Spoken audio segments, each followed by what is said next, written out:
Puasa sunnah ini merupakan terang di alam kubur kita nanti. Yang kedelapan, at-tasqil limizanihi, diberikan keringanan pada timbangan di hari akhirat nanti. Bahwa setelah dibangkitkan dari kubur, setiap kita akan menghadapi perhitungan, akan ditimbang segala macam kebaikan dan segala macam kejahatan yang pernah kita lakukan di dalam kehidupan. Orang yang melaksanakan ibadah puasa sunnah, at-tasqilu limizanihi, diberikan keringanan timbangan hari akhiratnya nanti.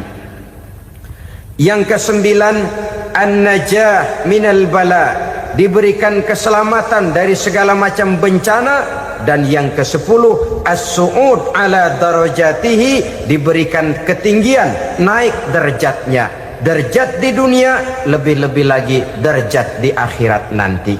Assalamualaikum warahmatullahi wabarakatuh. Alhamdulillahi rabbil alamin, wa bihi nasta'inu ala umuri dunya waddin. Salatu wassalamu ala ashrafil anbiya wal mursalin, Sayyidina wa maulana Muhammadin wa ala alihi wa sahbihi ajma'in, amma ba'du. Pada pertemuan kali ini secara khusus kita akan membicarakan tentang puasa ini. Kita akan mulai dari yang pertama, puasa sunnah.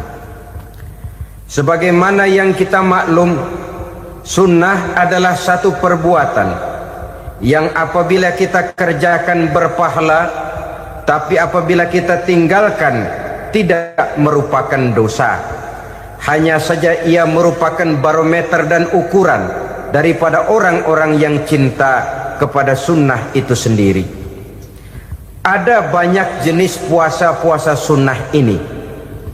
Yang pertama, puasa sunnah di bulan Muharram. Rasulullah sallallahu alaihi wasallam bersabda, afdalus siyami ba'da Ramadan syahrullahil Muharram, wa afdalus salati ba'dal faridah salatul lail. Diriwayatkan oleh Muslim dari Abi Hurairah. Puasa yang paling utama sesudah puasa Ramadan tidak lain adalah puasa di bulan Muharram. Dan solat yang paling afdal sesudah solat yang wajib adalah solat pada sepertiga malam yang akhir. Puasa di bulan Muharram merupakan puasa sunnah dan mempunyai nilai yang sangat besar dalam pandangan Allah Subhanahu wa ta'ala. Buat mereka yang mampu melaksanakan puasa sunnah di bulan Muharram ini, boleh melaksanakannya selama 10 hari. Hari yang pertama, boleh juga 3 hari saja, atau setidak-tidaknya 1 hari daripada bulan Muharram. Yang kedua, puasa 10 hari daripada bulan Zulhijjah. Karena bulan Zulhijjah ini memang termasuk bulan yang dimuliakan oleh Allah Subhanahu wa ta'ala. Pertama, di sana ada hari Tarwiyah, ada hari Arafah, ada hari kurban, ada talbiyah, ada pelaksanaan haji dengan segala manasiknya. Maka puasa sunnah di bulan Zulhijjah merupakan amalan yang sangat utama dan besar pahalanya dalam pandangan Allah Azza wa Jalla. Sebagian ulama menjelaskan, man shoma hazihil ayyam akramahullahu bi asyri asya'in. Siapa orang yang melaksanakan ibadah puasa sunnah pada hari-hari 10 di bulan Zulhijjah ini, Allah Subhanahu wa ta'ala akan memuliakannya dengan 10 macam perkara. Saudara, ini keuntungannya. Yang pertama, orang yang puasa di hari-hari 10 bulan Zulhijjah diberikan al-barakah fi umrihi, diberikan keberkahan pada umurnya. Setiap kita ingin memperoleh umur yang berkah. Umur yang berkah itu yang bagaimana? Apa yang jumlahnya panjang? Mungkin. Tetapi yang jelas umur yang berkah ini adalah umur yang bisa dipertanggungjawabkan di hadapan Allah Subhanahu wa taala.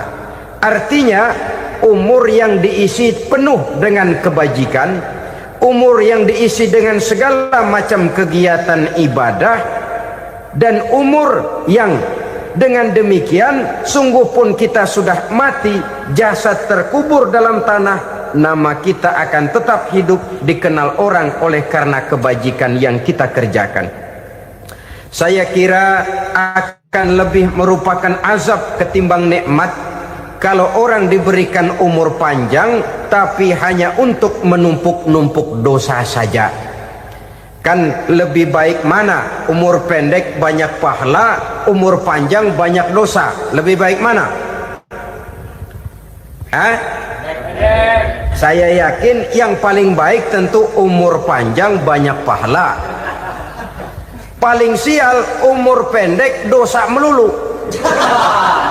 Sudah diberikan umur pendek tidak seberapa, dosa berlipat ganda. Itu kalau orang kampung bilang tekor namanya. Rugi. Umur pendek hanya untuk menumpuk-numpuk dosa. Boleh jadi kalau umat-umat zaman dulu, saudara, mereka diberikan umur panjang. Nabi Adam, kita tahu Nabi Adam itu 2000 tahun umurnya. Nabi Nuh 950 tahun. Umatnya ya rata-rata segitu itu. Nah, kalau mereka misalnya punya umur 800 tahun, lalu 200 tahun mereka melakukan dosa, kan masih punya restan 600 tahun untuk taubat. Karena umurnya diberikan jatah panjang. Kita ini oleh Allah Subhanahu wa taala, umat Nabi Muhammad ini umurnya pendek-pendek. Kalau nyontoh Nabi 63 tahun saja. Kalau diberikan 70 tahun umur kita sekarang, itu sudah dapat jatah lebih 7 tahun. Alhamdulillah bahwa Allah memberikan saat-saat, waktu-waktu, tempat-tempat yang punya nilai istimewa, sehingga umur yang pendek ini bisa bernilai panjang, nilai ibadahnya bisa bernilai pahala seperti umat yang berumur panjang dahulu itu. Karena itu manfaatkan umur dengan baik, dan salah satu keberkahan daripada umur akan datang dengan melaksanakan ibadah puasa sunnah. Ini yang pertama. Yang kedua, az-ziyadatu fi malihi, berikan tambahan hartanya, menjadi orang kaya.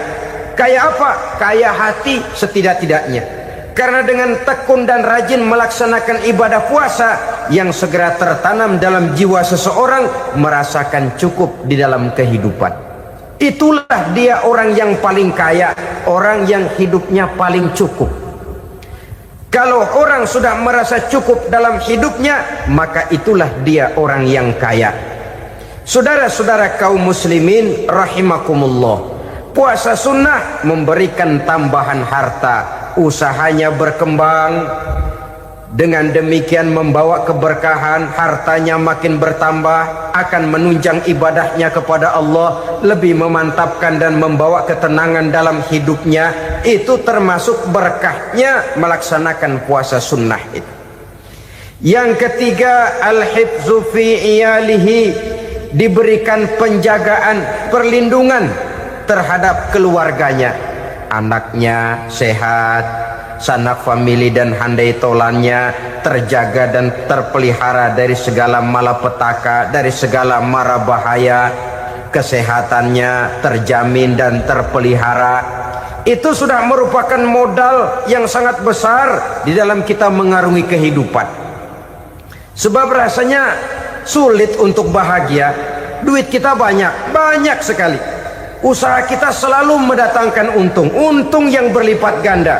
Tapi sebentar-sebentar anak kita sakit, yang ampek, yang korengan, yang kena musibah, ndak tak karu-karuan sakit, berobat sampai jutaan rupiah. Itu kan sudah tidak membawa kebahagiaan. Uang masuk yang begitu banyak jumlahnya, habis akhirnya untuk berobat saja. Sebenarnya hitung-hitung ya seri-seri juga. Usaha berhasil, duit banyak, habis untuk berobat. Lah sama juga saudara-saudara. Jadi dengan demikian, biar duit kita banyak, asal keluarga pada sehat saja, udah enak bener itu.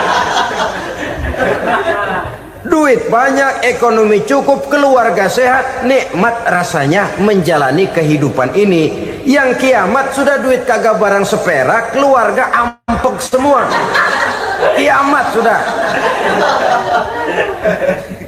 Saudara hadirin yang saya hormati, jadi yang ketiga, Allah memberikan pemeliharaan terhadap keluarganya.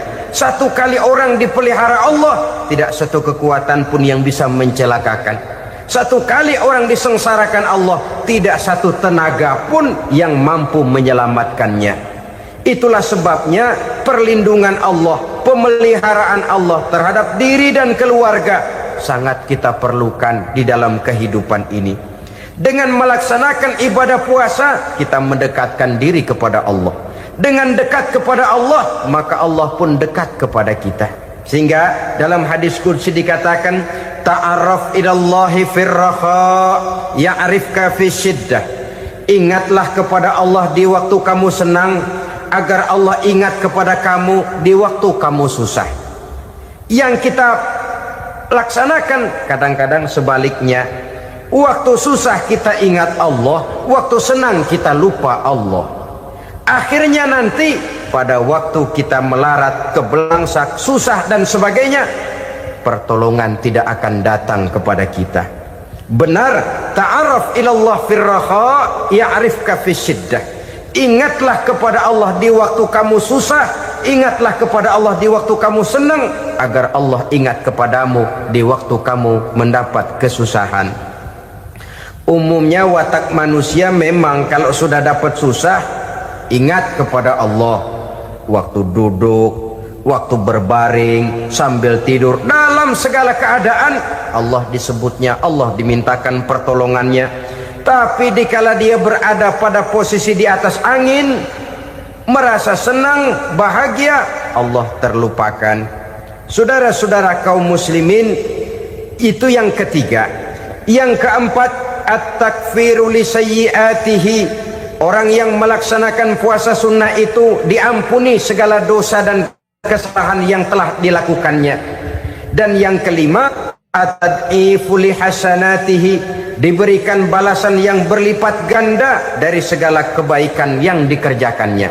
Satu berbalas 7, 7 bisa berbalas 10, 10 masih berbalas 100, masih ditambah dengan wallahu yudha'ifu liman yasha. Allah melipat gandakan pahala orang-orang yang dikehendakinya. Maka carilah satu kebaikan yang apabila kita kerjakan, dosa akan dihapus dan nilai pahalanya menjadi berlipat ganda. Satu kali kita bekerja, 2-3 pulau bisa kita raih dan kita jangkau. Yang keenam, orang yang melaksanakan puasa sunnah di bulan Zulhijjah, at-tashil li sakarati mautihi, diberikan kemudahan pada saat menghadapi sakaratul maut. Maut a mysterious problem. Dia adalah pintu yang setiap orang pasti akan memasukinya. Bahwa mati adalah mati, itu semua kita tahu. Tapi hakikat orang pada saat menghadapi mati itu kan berbeda-beda.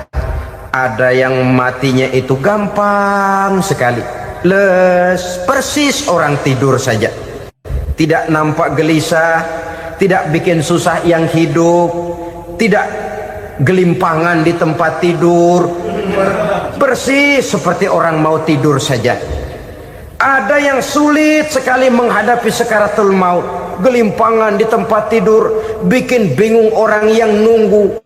Kadang-kadang seperti kerbau digorok lehernya. Saudara-saudara, sulit menghadapi sakaratul maut. Oleh karena itu Rasulullah sallallahu alaihi wasallam sering beliau itu kalau berdoa membaca Allahumma hawin alayya fi sakaratil maut, ya Allah, mudahkan saya di dalam menghadapi sakaratul maut. Rasulullah saja, saudara, orang yang ibadahnya paling banyak, orang yang hatinya paling bersih, orang yang akhlaknya paling luhur, masih berdoa semacam ini. Mohon dimudahkan oleh Allah agar mudah menghadapi sakaratul maut. Apalagi kita, terus terang kita ini paling-paling kelas mukhtalid, bangsa ama pahala mau ama dosa doyan. Lebih perlu lagi menghadapi sakaratul maut, sehingga apabila malaikat maut datang menjemput nyawa kita, dimudahkan, jangan dibikin sulit, supaya mudah. Jadilah orang baik-baik. Biasanya kalau banyak yang mati, malaikat maut juga kali main-mainin dulu tuh orang, kutak-katik, ditakut-takutin dan segala macam. Saudara hadirin yang saya hormati, maka menghadapi sakaratul maut ini merupakan kunci.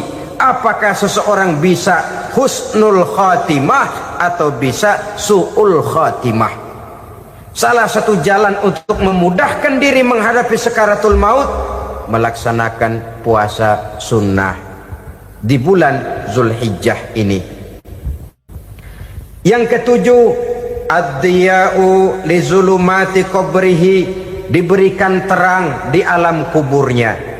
Kubur, saudara tahu, saudara tentu sering lihat orang dimasukkan ke liang lahat, ditutup dengan papan, dinding ari kata kita di kampung, lalu diuruk lagi dengan tanah. Dalamnya liang lahat, gelapnya liang lahat, gelapnya diuruk dengan tanah, gelapnya di dalam kubur, tiga gelap yang menjadi satu. Bapak moyangnya gelap.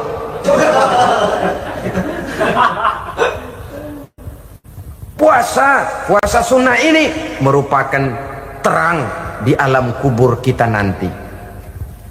Yang kedelapan, at-tasqil limizanihi, diberikan keringanan pada timbangan di hari akhirat nanti. Bahwa setelah dibangkitkan dari kubur, setiap kita akan menghadapi perhitungan, akan ditimbang segala macam kebaikan dan segala macam kejahatan yang pernah kita lakukan di dalam kehidupan. Orang yang melaksanakan ibadah puasa sunnah, at-tasqilu limizanihi, diberikan keringanan timbangan hari akhiratnya nanti. Yang kesembilan, an-najah minal bala, diberikan keselamatan dari segala macam bencana. Dan yang ke-10, as-su'ud ala darajatihi, diberikan ketinggian, naik derajatnya. Derajat di dunia, lebih-lebih lagi derajat di akhirat nanti. Ini keutamaan yang diberikan Allah Subhanahu wa ta'ala kepada mereka yang melaksanakan ibadah puasa 10 hari di bulan Zulhijjah, menurut penjelasan sebagian dari para ulama kita. Jadi setelah puasa Muharram ada lagi puasa Zulhijjah. Kemudian puasa sunnah yang ketiga, puasa sunnah pada hari Senin dan hari Kamis. Apa sumber hukumnya? Diriwayatkan oleh Imam Muslim dari Abi Qatadah, Rasulullah Shallallahu Alaihi Wasallam ditanya tentang puasa pada hari Senin. Kenapa Rasul melakukan itu? Beliau menjawab, zalika yaumu wulidtu fihi wa yaumu bu'istu au unzila alayya fihi. Hari Senin itu adalah hari di mana aku dilahirkan dan hari di mana aku dibangkitkan. Wahyu pertama turun kepadaku pun pada hari itu. Maka sunnah melaksanakan puasa pada hari itu.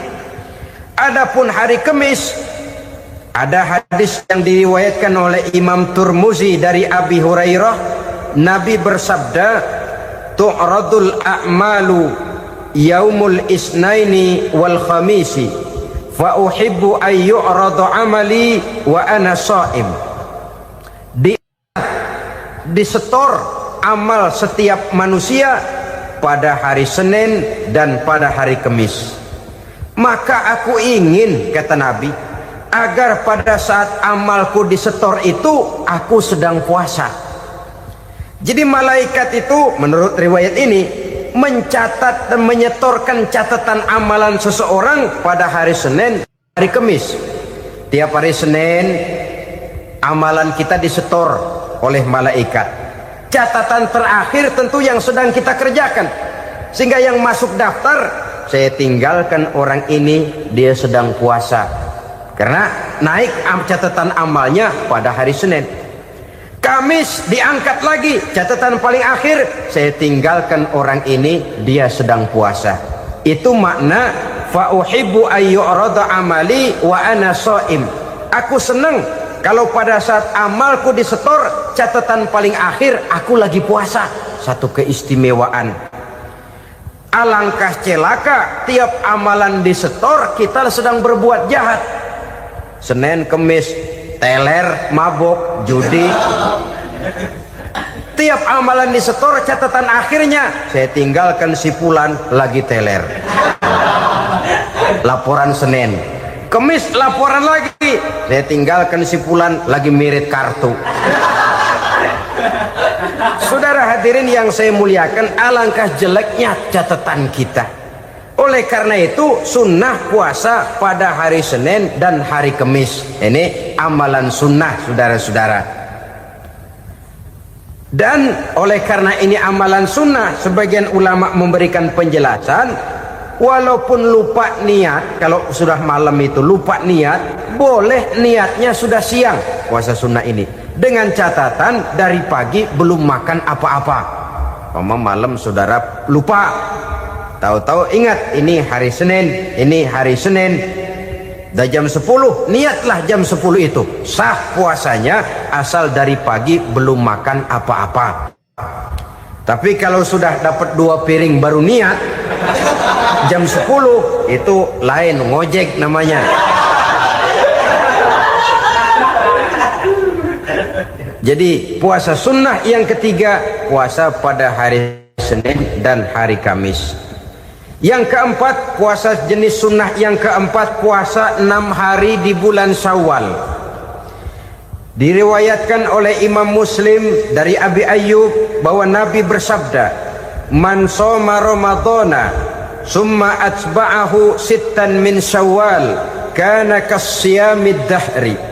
Barang siapa yang berpuasa di bulan Ramadan kemudian diikutinya dengan 6 hari di bulan Syawal, maka dia seolah-olah seperti orang yang berpuasa 1 abad lamanya. Allahu Akbar. Demikian besar keuntungannya. 6 hari di bulan Syawal sama dengan orang yang berpuasa 1 abad lamanya. Ini fadailul a'mal, saudara-saudara. Jangan diartikan karena menang sudah puasa 6 hari bulan Syawal, Ramadan tahun depannya lantas nggak puasa. Kenapa? Ukurannya sudah 1 abad. Bukan itu pengertiannya. Ini mendorong orang memberikan ganjaran pahala yang sedemikian besar. 6 hari setelah Ramadan, artinya di bulan Syawal. Tidak pada hari pertama Syawal, karena haram hukumnya berpuasa pada hari fitri itu. 6 hari di bulan Syawal. Tinggal lihat yang mampunya saja. Boleh berurutan, boleh tidak berselang-seling, boleh. Asal saja jumlahnya 6 hari selama masih bulan Syawal itu. Hari ini 3 hari lagi, 4 hari lagi, diselang-seling atau berurutan, itu juga lebih baik. Puasa sunnah 6 hari daripada bulan Syawal. Kemudian yang kelima, puasa sunnah 3 hari pada setiap bulan. 3 hari pada setiap bulan. Diriwayatkan oleh Imam Bukhari dan Muslim dari Abi Hurairah. Abi Hurairah bercerita, "Ausani khalili sallallahu alaihi wasallam bisalasin." Kekasih saya Rasulullah berwasiat kepada saya, memesankan benar-benar kepada saya untuk melaksanakan 3 amalan yang terpuji. Pertama, siyamu salasati ayyamin min kulli syahrin. Puasa 3 hari dalam setiap bulan. Ini wasiat yang pertama. 3 hari pada setiap bulan. Tidak peduli bulan apa saja. Dalam artian ya bulan menurut perhitungan Islam ya. Muharram, Safar, Rabiul Awal, Rabiul Tsani, Jumadal Ula, Jumadil Akhir, Rajab, Sya'ban, Ramadan, Syawal, Zulqa'dah, Zulhijjah dan selanjutnya. 3 hari pada setiap bulan. Tanggalnya tanggal berapa saja. Lebih utama pada yang disebut Yaumul Bid, yaitu hari-hari di mana bulan menunjukkan purnama. Tanggal 13, tanggal 14 dan tanggal 15 pada setiap bulannya itu disunahkan melaksanakan puasa. Itu wasiat pertama, puasa 3 hari pada setiap bulan. Wasiat yang kedua, waraqatai duha, melaksanakan sholat duha sekurang-kurangnya 2 rakaat. Itu wasiat yang dipesankan benar kepada saya, kata Abi Hurairah. Pertama, puasa 3 hari pada setiap bulan.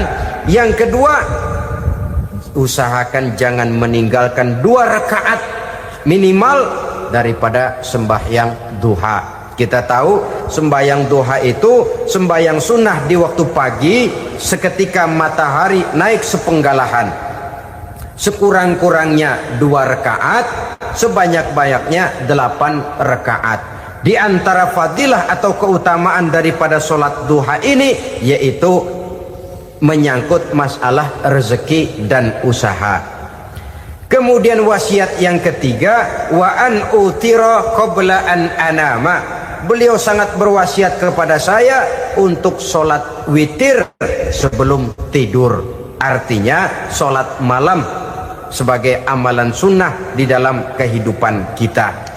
Jadi saudara-saudara, dalam hidup ini kita akan selalu berbentur dengan keperluan. Kalau pada satu saat kita sudah sampai kepada tahap berpikir ini keperluan saya, tentu hal-hal semacam ini akan kita kerjakan. Kita belum tergerak melaksanakan ini semua oleh karena barangkali kita merasa belum memerlukannya. Karena itu, marilah kita berusaha di samping melaksanakan puasa yang wajib, juga melaksanakan puasa yang sunnah di dalam kehidupan kita. Ini jenis puasa-puasa yang sunnah. Kemudian yang kedua, ada macam puasa yang disebut puasa nazar. Hukum pelaksanaannya wajib apabila nazarnya sudah terwujud. Puasa nazar, puasa yang dikaitkan dengan suatu persoalan. Umpamanya, kalau saya lulus ujian, saya akan puasa 1 minggu lamanya. Begitu ujiannya ternyata lulus, dia wajib bayar nazarnya. Puasa 7 hari, tidak lagi sunnah tapi wajib karena dia nazarkan. Asal saja tidak sah nazar kepada yang makruh apalagi kepada yang haram. Umpamanya nazar kalau tembus 6 nomor mau puasa 3 hari. Itu nazar semacam itu bukan saja tidak sah tapi haram hukumnya. Tidak boleh nazar kepada yang makruh apalagi kepada yang haram. Jadi apabila maksud yang sudah kita niatkan tercapai, wajiblah nazar itu dibayar, yaitu kalau nazarnya sunnah melaksanakan ibadah puasa. Saudara-saudara kaum muslimin rahimakumullah. Jenis puasa yang ketiga kita kenal dengan puasa wajib. Dan ini kita laksanakan pada bulan suci Ramadan. Tentang teknis pelaksanaan ibadah puasa di bulan Ramadan sudah pernah saya bicarakan pada pertemuan tentang Ramadan dan Idul Fitri. Pada kesempatan ini saya hanya ingin mengajak bahwa di dalam melaksanakan ibadah puasa Ramadan ini, marilah kita mengadakan evaluasi. Kenapa demikian? Barangkali secara jujur, walaupun agak berat, saya masih harus berkata, masih banyak di antara kita umat Islam yang di dalam melaksanakan suatu ibadah terjebak dalam rutinitas ritual. Apa itu rutinitas ritual? Itu bahasa susah. Berhubung saya tidak ingin bicara yang susah-susah, kita bicara yang mudah-mudah saja. Maksud saya, banyak di antara kita umat Islam yang di dalam melaksanakan suatu ibadah itu hanya dengan prinsip asal sekadar gugur kewajiban saja. Akibatnya, sampai sejauh mana ibadah itu berhasil membentuk kepribadian diri kita, kita jarang mengadakan evaluasi dan penilaian. Solat yang penting gugur kewajiban. Puasa yang penting sudah gugur kewajiban. Haji yang penting sudah gugur kewajiban. Maka jangan heran kalau itu yang jadi prinsip, ibadah lantas tidak punya dampak dalam membentuk kepribadian diri. Banyak orang yang rajin sholat tapi munkarnya jalan terus. Sampai kadang-kadang kita bingung, yang sembahyang dia, yang nyolong dia. Puasanya kelihatannya tekun, tapi tidak punya kepekaan sosial. Sama yatim piatu bersifat masa bodoh, sama fakir miskin malah gemes. Tidak lantas tumbuh kepekaan sosial, walaupun dia sudah ikut merasakan tidak enaknya lapar dan haus. Ada juga yang sudah haji 4-5 kali mondar-mandir Jakarta Mekah, tapi gaya hidupnya tetap seperti katak di kolong tempurung, picik, sempit pandangan, dangkal hati, tidak terbuka walaupun sudah melihat Islam dalam skala internasional. Yang dia lihat, yang dia saksikan, yang dia pandang tidak sanggup menggugah dan mengubah jiwanya, tidak bisa mewarnai pandangan hidupnya. Inilah akibatnya kalau ibadah hanya dikerjakan dengan prinsip asal sekadar gugur kewajiban. Hasilnya yaitu tadi, hajinya cuma menang topi putih sama serban. Sholatnya cuma prinsip asal gugur kewajiban. Begitu juga puasanya, begitu juga zakatnya dan ibadah-ibadah lainnya. Bukan tanpa satu maksud. Jikalau Allah Subhanahu wa taala memerintahkan kita melaksanakan ibadah puasa di bulan suci Ramadan, bahkan maksud itu sangat pada penghujung ayat yang memerintahkan kita puasa. Ya ayyuhalladzina amanu kutiba alaikumus syiyam kama kutiba alal ladzina min qablikum la'allakum tattaqun. Orang yang beriman diwajibkan atas kamu berpuasa, telah diwajibkan juga kepada orang-orang yang sebelum kamu, la'allakum tattaqun, agar kamu dengan puasa itu menjadi manusia yang bertakwa kepada Allah Subhanahu wa taala. Dengan kata lain, berhasil atau tidak puasa Ramadan kita ini akan nampak takwa kita meningkat atau tidak setelah kita melaksanakan ibadah puasa. Sehingga kalau orang mengatakan Ramadan itu merupakan month of training, bulan latihan, keluar latihan tentu harus semakin naik dan baik gaya kehidupan kita. Jadi tujuan utama daripada pelaksanaan ibadah puasa adalah untuk membentuk manusia yang bertakwa. Nah, takwa itu kata Imam Qusairi hurufnya ada 4. Ta, qaf, wawu, ya. Masing-masing huruf ini simbol dari pribadi orang yang bertakwa, bina dan dibentuk oleh pelaksanaan puasanya. Mari kita lihat. Huruf ta adalah lambang dari sifat tawadhu, rendah hati. Orang yang bertakwa, orang yang tidak mempunyai sifat sombong. Puasa menanamkan kita kesadaran terhadap kelemahan, terhadap keterbatasan, terhadap segala ketidakmampuan yang kita miliki. Ya Allah, Baru sehari nggak kena makan, nggak kena minum, sudah begini lemesnya. Puasa memang, kalau pagi orang masih sehat, masih terdorong oleh sahur.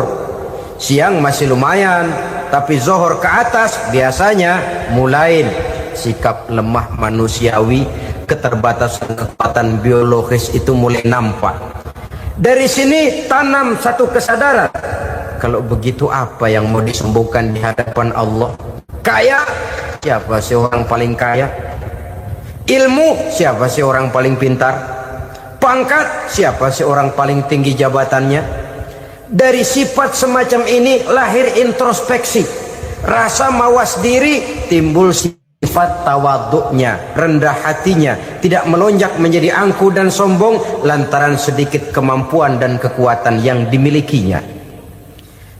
Lalu untuk sikap yang lebih jauh, terwujudlah, terbentuklah apa yang dinamakan stabilitas temperatur batin. Orang tetap konstan menjaga nilai-nilai idealisme yang pernah dimilikinya. Dia mulai dengan adil, dia berjalan tetap dengan keadilan, dan dia berakhir juga tetap dalam keadilan. Jangan mulainya adil, tengahnya setengah adil, di akhirnya malah zolim sama sekali. Ini tidak punya stabilitas temperatur batin. Kan banyak orang begitu toh. Mulanya benar, belakangan mau benar sendiri. Mulanya sudah rela berkorban buat kepentingan orang banyak, belakangan malah selalu mengorbankan kepentingan orang banyak. Waktu di bawah rajin baca ayat kursi, dapat kursi lupa ayat. Stabilitas temperatur batin, tertipu oleh perasaan seolah-olah situasi dan kondisi sudah serba memungkinkan, sudah serba menguntungkan. Orang yang dibentuk pribadinya oleh pelaksanaan ibadah puasa, dia sadar apapun keberhasilannya, apapun kedudukannya, apapun nilai kekayaannya, itu cuma sebagian kecil sekali dari apa yang ada pada zat Allah Subhanahu wa ta'ala. Hati tidak takabur, sesuai dengan namanya takabur dari kalimat takabbaro ya takabbaru, membesar-besarkan diri. Orang yang suka membesar-besarkan diri, orang yang tidak yakin bahwa dirinya orang besar, lalu dibesar-besarkan dirinya. Sebenarnya itu sudah satu sikap di mana dia tidak percaya kepada diri sendiri. Dirinya sebenarnya bukan apa-apa, cuma ingin dianggap besar, lalu dibesar-besarkan. Takabbur namanya. Puasa sekali lagi melatih kita menanamkan kesadaran akan kelemahan dan keterbatasan kita sebagai makhluk. Itu sikap tawadu. Fir'aun, saudara tahu Fir'aun, lama-lama dia jadi raja, lupa diri dan lupa daratan, melonjak menjadi angkuh dan sombong sampai kepada puncak kekurang ajarannya, memproklamirkan dirinya menjadi Tuhan. Hitler juga begitu. Pendeknya orang manakala tidak ada kesadaran tentang dari mana segalanya berasal dan kemana segalanya akan kembali, dia mudah out of control. Kalau sudah out of control, maka dia akan melakukan perbuatan yang melampaui batas. Itu yang pertama. Jadi orang takwa, orang yang rendah hati, salah satu tujuan daripada pelaksanaan ibadah puasa menanamkan sikap rendah hati. Dari sikap rendah hati ini yang timbul lalu apa? Kepekaan sosial. Kalau saya puasa, saya sudah merasakan bagaimana tidak enaknya lapar. Saya sudah merasakan bagaimana tidak enaknya haus. Tapi bagaimanapun, saya lapar cuma sebentar, saya haus cuma sebentar. Selesai maghrib, lapar saya hilang, haus saya hilang. Bagaimana yatim piatu, orang-orang tua jompo yang perlu santunan, orang-orang miskin yang terkapar di kolong-kolong jembatan, yang tiap hari merasakan perasaan seperti ini tanpa tahu kapan hidup dan nasibnya akan berubah. Tidur beratapkan langit, berselimut koran. Kalau demikian, saya ini beruntung. Kalau demikian, apa yang bisa saya lakukan untuk mereka? Kepekaan sosial ini lalu timbul dalam apa yang orang sekarang namakan solidaritas, kesetiakawanan sosial. Hidup tidak hanya untuk kepentingan diri dan perutnya sendiri saja, tapi mau menolong, mau membantu orang yang memang memerlukan bantuan dan pertolongan itu sendiri. Jangan setelah tahu lapar tidak enak, haus tidak enak, tapi kita tidak mau tenggang rasa, tidak mau timbang rasa. Begini loh tidak enaknya lapar, begini loh tidak enaknya haus. Ini terjadi pada diri saya masih mampu, masih berbuka puasa. Bagaimana yang tiap hari merasakan seperti ini? Tidak Ramadan, tidak Syawal, tidak Zulqa'dah, tidak Zulhijjah, selalu kelaparan dan kehausan. Dari sana timbul kepekaan sosial. Lalu lahirlah sikap pemurah, dermawan, mau menoleh ke kiri dan ke kanan. Bahkan Al-Quran itu sampai mengancam betul. Ara'aita allazi yukadzibu bid-din fadzalika allazi yad'u al-yatim wa la mendustakan agama. Islam mendustakan Islam. Salat dia tapi mendustakan salat. Puasa dia tapi mendustakan puasa. Siapa mereka itu? Fadzalika allazi yad'u al-yatim. Merekalah orang-orang yang meninggalkan anak-anak yatim. Wa la yahuddu ala ta'amil miskin, dan tidak pernah memberi pertolongan, tidak memerintahkan memberi makan kepada fakir miskin, walaupun dia berada pada posisi dan kondisi yang memang dia mampu. Nah, kalau dia tidak mampu itu lain soal.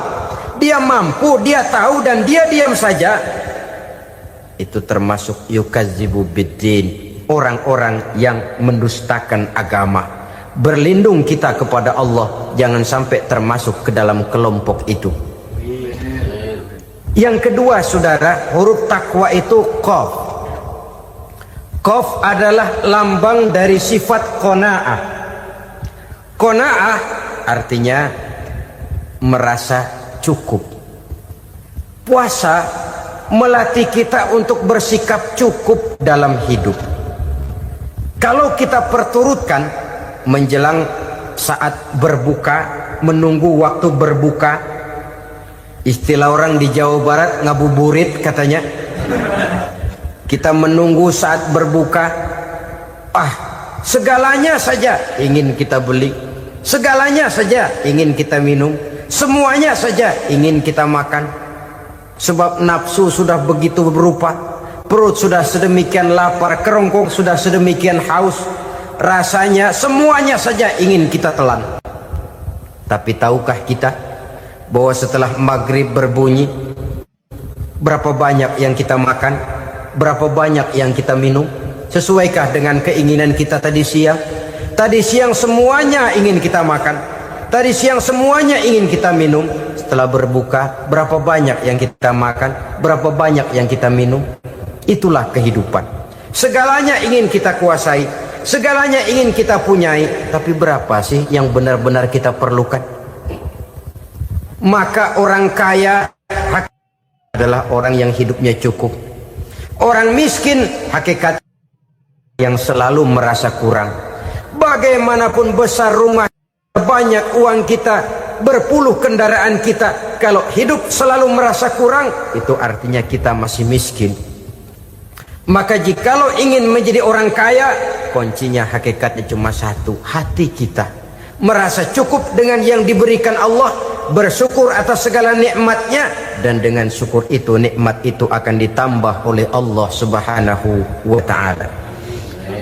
Puasa menimbulkan sifat qanaah, dan qanaah adalah watak daripada orang-orang yang bertakwa kepada Allah Subhanahu wa ta'ala.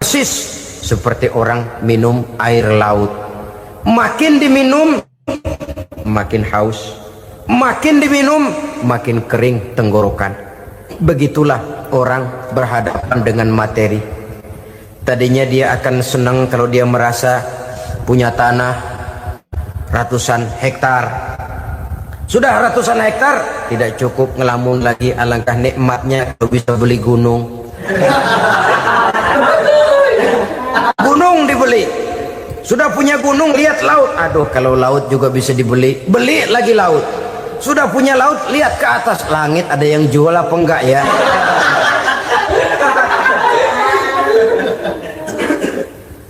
seperti orang berhadapan dengan air laut yang makin diminum makin membuat kita haus dan makin kering tenggorokan ini. Maka itu harus dihentikan. Sikap untuk menghentikan itu tidak lain adalah dengan sifat qanaah itu tadi, merasa cukup dengan apa yang diberikan Allah, mensyukuri nikmatnya. Itu yang kedua. Yang ketiga, pada kalimat takwa ada huruf wawu. Wawu adalah simbol dari sifat wara dengan ain. Wara, orang yang terpelihara dirinya baik dari yang syubhat, lebih-lebih dari yang haram. Syubhat, saudara tahu, barang yang remeng-remeng. Tapi sungguh pun remeng-remeng, kira-kira prosentasenya 70-30. 70% haram, 30% kemungkinan halalnya. Maka yang syubhat lebih baik dijauhi daripada diambil.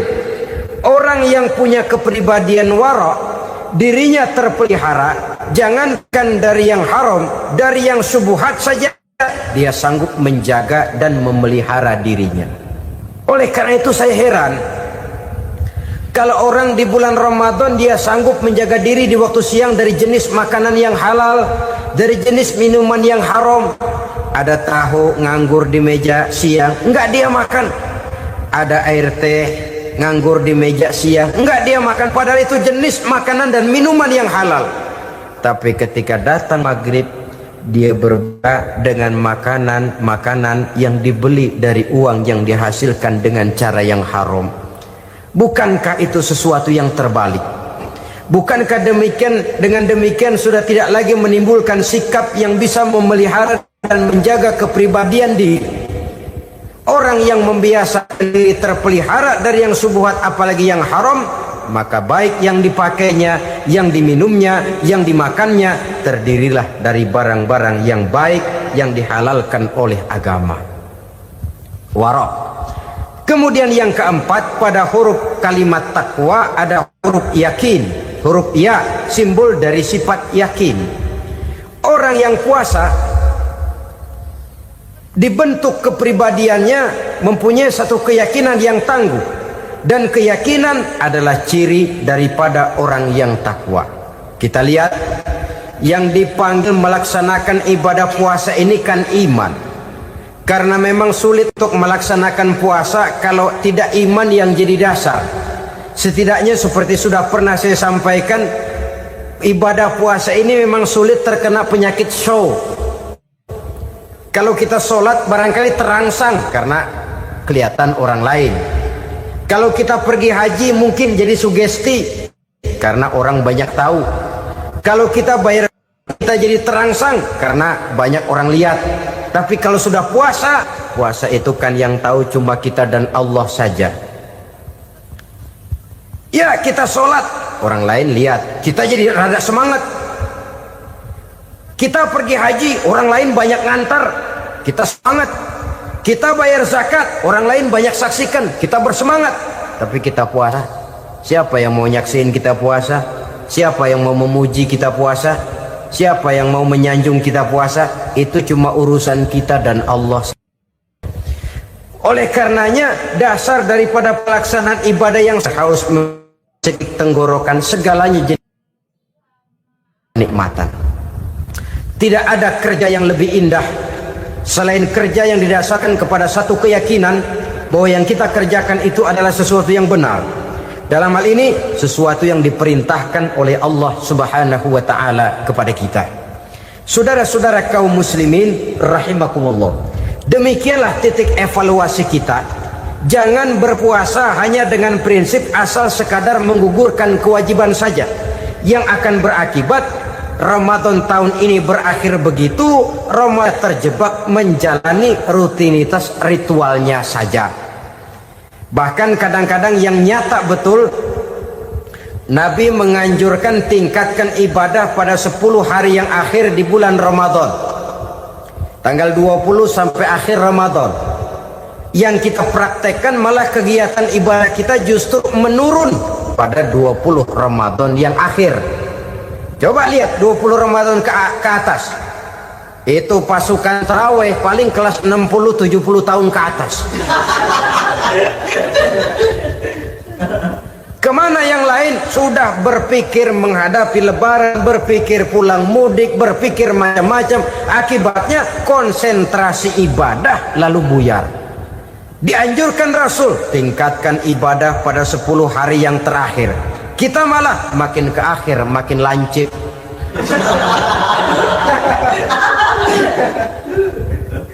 Saudara-saudara kaum muslimin rahimakumullah, kita terjebak oleh sesuatu yang sementara, oleh sesuatu yang bersifat kulit, lalu meninggalkan isinya. Padahal jikalau kita tidak mengisi Ramadan dengan kegiatan ibadah, berarti kita tidak keluar dari Ramadan dengan jiwa yang baru, yang sudah ditempa oleh pengalaman ibadah di bulan Ramadan. Artinya kita tidak kembali kepada fitrah, kesucian seperti saat kita dilahirkan. Lalu kalau kita tidak kembali kepada fitrah, apa yang mau kita rayakan pada Idul Fitri itu? Di mana letak kegembiraan kita? Di mana letak kebahagiaan hati? Kembalikah kita kepada fitrah? Tidak. Benarkah puasa yang kita kerjakan? Kelihatannya juga tidak. Adakah dampak dari pelaksanaan ibadah dalam pribadi kita? Tidak. Kadang-kadang Ramadan selesai malah teriak merdeka.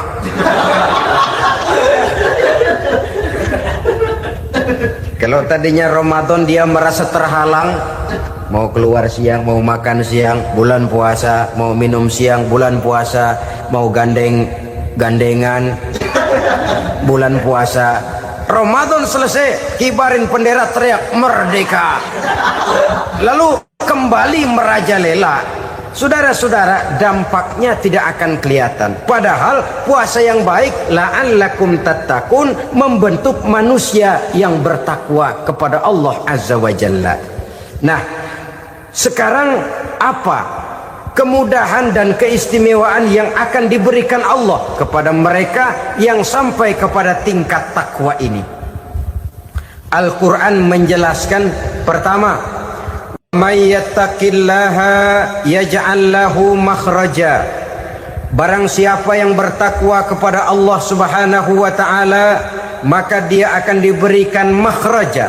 Makhraja itu jalan keluar dari segala macam kesulitan. Jalan keluarnya ada saja. Menurut ukuran kemampuan dia tidak mungkin, mustahil, tidak bisa, mana mungkin. Tapi pada waktunya ada saja jalan keluarnya. Termasuk jenis yang yaj'allahu makhraja. Orang yang bertakwa kepada Allah selalu diberikan jalan keluar dari segala kesulitan yang dihadapinya. Siapa sih orangnya yang tidak pernah sulit dalam hidup ini? Siapa orang yang tidak pernah mengalami kesulitan? Tapi kadang orang menilai, itu kelihatannya hidupnya enak aja ya, kayaknya nggak pernah mengalami kesulitan. Sebenarnya bukan tidak pernah mengalami kesulitan, Allah selalu memberikan jalan keluar dari segala kesulitan yang dihadapinya. Lah kalau Allah yang memberikan jalan keluar, tentu sangat mudah sekali. Orang yang bertakwa diberikan jalan keluar dari segala macam kesulitan. Satu. Yang kedua, wa yarzuqhu min haitsu la yahtasib. Dia akan diberikan rezeki oleh Allah dengan jalan yang tidak disangka-sangka. Rezekinya datang dengan cara yang tidak disangka-sangka. Gajinya mungkin kecil, tapi penghasilannya gede. Kan itu yang penting. Gaji dan penghasilan kan lain tuh. Boleh jadi gaji kecil, asal penghasilan gede, kan nikmat hidup itu. Nah, penghasilan ini ada yang bisa kita perkirakan. Bisa kita perkirakan. Misalnya gaji itu tadi. Kalau saya kerja, gaji saya begini. Ada rezeki yang masuk min haitsu la yahtasib. Tidak kita sangka-sangka. Tidak kita duga-duga. Tahu-tahu ada saja rezeki. Datang orang, bawa persoalan yang mendatangkan hasil. Sebab rezeki, jodoh, maut memang seperti bayangan. Kita uber-uber dia lari, kita diem dia diem. Kan gemesin itu. Bayang-bayang itu begitu, kita kejar dia lari. Rezeki juga begitu. Kita diem dia diem. Setengah mati yang namanya rezeki kita cari, kita uber. ngobek sampai ratusan bohong kita kerjain. Tapi memang belum waktunya, ya sulit untuk tembus. Tapi kadang-kadang giliran kita nongkrong di rumah, datang orang bawain rezeki. Itulah yang namanya rezeki. Tapi ini untuk orang yang bertakwa. Kalau tidak punya kredibilitas takwa, jangan lalu pakai ayat ini. Diberikan Allah dengan rezeki dengan jalan yang tidak disangka. Kan ada ayatnya dah, kita mah manteng aja di rumah dah. Ntar juga tuh rezeki datang. Ini fasilitas yang diberikan kepada orang yang wa may yattaqillah, bertakwa kepada Allah, yarzuqhu min haitsu la yahtasib, diberikan rezeki dengan cara yang tidak disangka-sangkanya. Maka kadar ketakwaan jangan membuat kita buruk sangka. Tuh orang ya nggak kemana-mana, duitnya ada aja. Kalau dia takwa, Allah berikan jalan keluar. Yang lantas ngelihat kiai orangnya ahli ibadah, ilmunya tinggi, akhlaknya luar biasa, takwanya tinggi, rezekinya lancar, lalu husnuzon nih kiai nggak kemana-mana, duitnya banyak, miara tuyul kali ini. Itu termasuk jaminan Allah yang masuk kategori min haitsu la yahtasib. Yang ketiga, yaj'al lahu min amrihi yusra, dimudahkan segala urusannya. Dimudahkan segala urusannya. Kemudian yang keempat, yukaffir anhu sayyiatihi wa yu'azzim lahu ajra, diampuni segala kesalahannya dan dibesarkan pahala kebaikan yang dikerjakannya. Maka mudah-mudahan puasa yang kita kerjakan mengantarkan kita kepada ketakwaan kepada Allah, dan takwa membuka janji Allah kepada kita di dalam kehidupan ini. Inilah saya percaya kepada sesuatu yang saya mengerti, sesuatu yang boleh dipelajari sejak TK sampai perguruan tinggi, sejak anak-anak sampai kakek nenek. Saya bukan percaya kepada sesuatu yang saya tidak mengerti tapi yang harus saya percaya. Saya justru percaya kepada sesuatu yang memang saya mengerti.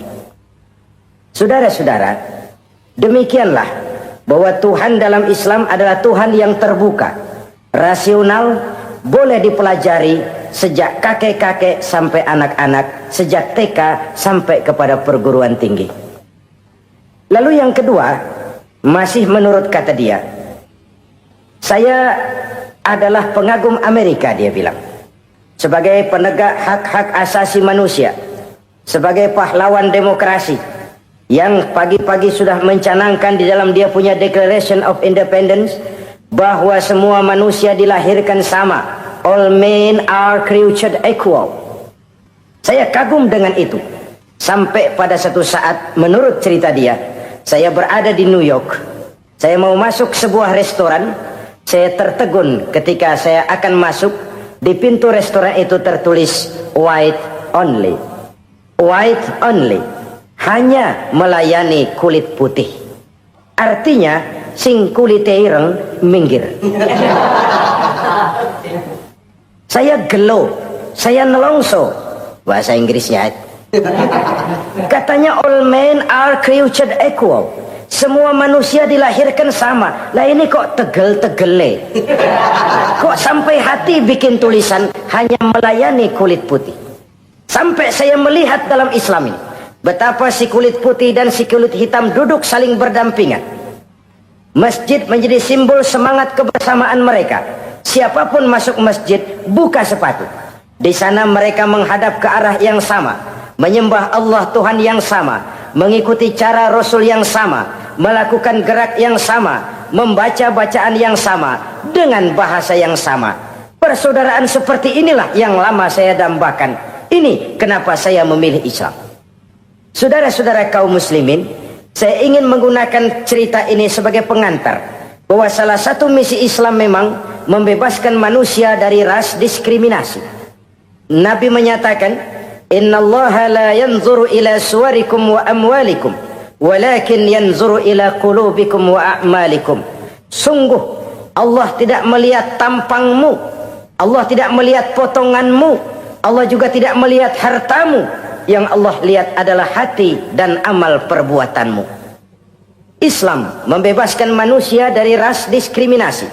Dari manapun orang datang, apapun warna kulitnya, dari suku apapun ia dilahirkan, akidah mengikatnya dalam satu persaudaraan yang mesra, persaudaraan Islam. Nilai manusia dengan demikian bergantung kepada ketakwaannya. Takwa, seperti kita tahu, adalah bahasa Quran yang sudah menjadi bahasa kita. Sedemikian sering kalimat ini dipakai, sampai-sampai ia mengalami pergeseran dari arti yang sebenarnya. Takwa, sejauh yang kita baca dari peninggalan para ulama kita, mempunyai konotasi imtithalul awamir wajtinabun nawahi, melaksanakan seluruh yang diperintah Allah dan meninggalkan semua yang dilarangnya. Apa perbedaan prinsipnya? Kalau melaksanakan perintah itu sesuai dengan kemampuan, tapi menjauhi larangan itu mutlak. Enak kalau ada ayat jauhilah larangan Allah semampu kamu, enak. Yang semampu kita itu melaksanakan perintah, tapi kalau sudah meninggalkan larangan mutlak, jauhi, tinggalkan. Disitulah nilai ketakwaan seseorang.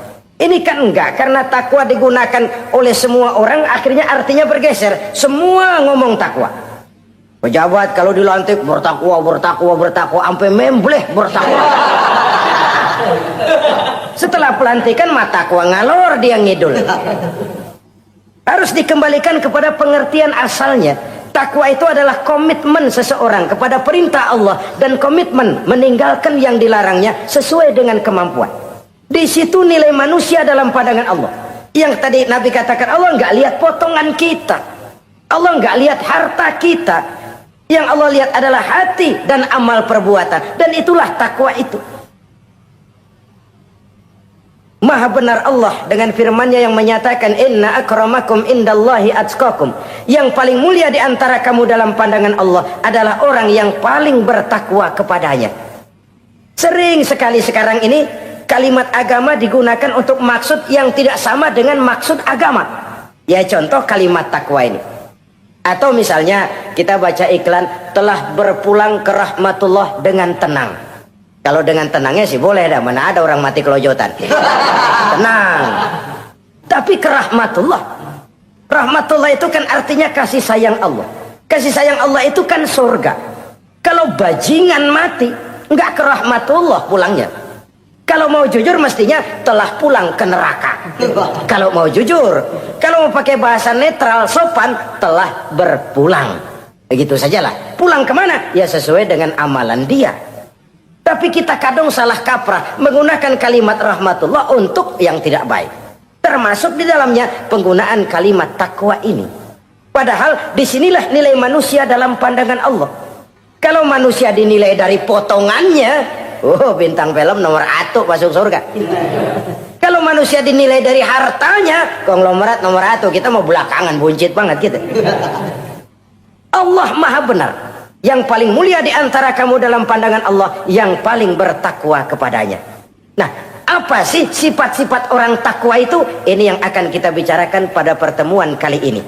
Berangkat dari surah Al-Baqarah ayat 3 sampai dengan ayat 5, kita akan melihat 5 tanda orang-orang takwa itu. Apa dia? Pertama, allazina yu'minuna bil ghaib.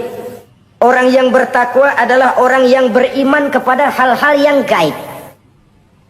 Kita tahu bahwa yang ada ini kan cuma 2 saja pada hakikatnya. Pertama Allah, dan yang kedua alam. Allah adalah apa yang selain alam.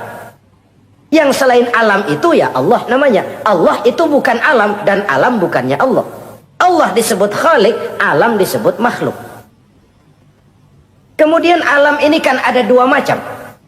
Ada alam nyata, ada alam gaib. Ada alam syahadah, ada alam gaib. Alam nyata kita sebut dengan alam fisika, dan alam gaib kita namakan dengan alam metafisika. Termasuk dalam alam gaib ini kita wajib beriman. Akhirat, alam gaib, kita percaya akhirat itu ada. Alam kubur, alam gaib, kita yakini keberadaannya. Malaikat, alam gaib. Jin, alam gaib. Setan, genderuwo, memedi, kuntilanak, tuyul. Kita percaya kepada iblis, percaya bahwa iblis itu ada. Kita percaya kepada malaikat, percaya bahwa malaikat itu ada. Dan kepercayaan ini sudah nature. Kalau kita lihat dalam dunia animisme, Orang dahulu menyembah pohon sebenarnya kan karena dia percaya bahwa pohon punya kekuatan. Kekuatan itu yang disembah untuk mengharap manfaatnya atau terhindar dari bahaya yang bisa ditimbulkannya. Orang menyembah api karena percaya di balik api itu ada kekuatan. Orang menyembah lautan begitu, orang menyembah gunung begitu. Nah, Islam mengarahkan ini kepada hal-hal yang lebih konkret. Percaya kepada alam gaib. Bahwa di balik alam nyata ini ada alam yang tidak nyata. Apakah itu namanya akhirat, alam barzah, malaikat, jin, itu semua termasuk di dalam alam yang gaib. Orang yang bertakwa, alladzina yu'minuna bil ghaib. Dia percaya kepada yang gaib-gaib itu. Percaya tentang adanya. Bukan percaya kepada iblis lalu ngikutin si iblis, bukan. Kita percaya yang namanya iblis itu ada. Setan itu ada, jin itu ada, malaikat itu ada, alam kubur itu ada. Sebagai makhluk yang diciptakan oleh Allah dan Allah sebagai khalik. Baik alam syahadat, baik alam gaib, penciptanya tetap Allah subhanahu wa ta'ala. Allah menciptakan siang, Allah ciptakan malam, Allah ciptakan yang baik, Allah ciptakan yang tidak baik. Apa perlunya? Ada manfaatnya untuk keseimbangan dalam alam ini. Manusia kan diberikan kebebasan. Bahwa segala sesuatu sudah ditentukan Allah memang, tapi kan tidak diberitahukan ke kita. Alam naj'al lahu 'ainaini wa lisana wa syafatain. Bukankah kami berikan kamu dua mata, dua telinga, lidah? Bukankah kami berikan kamu kemampuan untuk berpikir? Kami berikan tunjukkan dua jalan, yang baik, yang tidak baik. Kira-kira, manusia, ini jalan kebaikan, akhirnya akan sampai ke surga. Ini jalan kejahatan, akhirnya akan sampai ke neraka. Silakan kamu memilih. Agar kamu tidak salah pilih, kami berikan otak. Kami turunkan Rasul, kami turunkan wahyu, kami turunkan agama. Kalau sudah semikian komplitnya, masih salah pilih juga, emang dasar rezeki bonyok. Dikasih otak, diturunkan Nabi dan Rasul, diturunkan wahyu, ditunjukkan jalan kebenaran. Malahan kata Imam Mustafa Al-Maraghi, Allah memberikan petunjuk kepada kita itu bertahap. Pertama diberikan yang namanya hidayatul ilham, insting. Insting ini tingkatan dasar yang sangat diperlukan oleh manusia. Kita bisa lapar, kita bisa sedih, kita bisa gembira, kita bisa nangis, kita bisa ketawa. Nggak ada yang ngajarin. Belum pernah saya melihat ada kursus ketawa. Belum pernah. Belum pernah ada akademi pertangisan. Enggak ada. Itu insting yang kita bawa sejak lahir. Dan anehnya ketawa tiap orang nggak sama, nangis tiap orang nggak sama. Itu insting. Bayangin kalau itu nggak ada. Kita nggak bisa sedih, nggak bisa gembira, kita nggak bisa ketawa, nggak bisa nangis. Polos hidup ini. Kayak boneka. Nggak ada insting.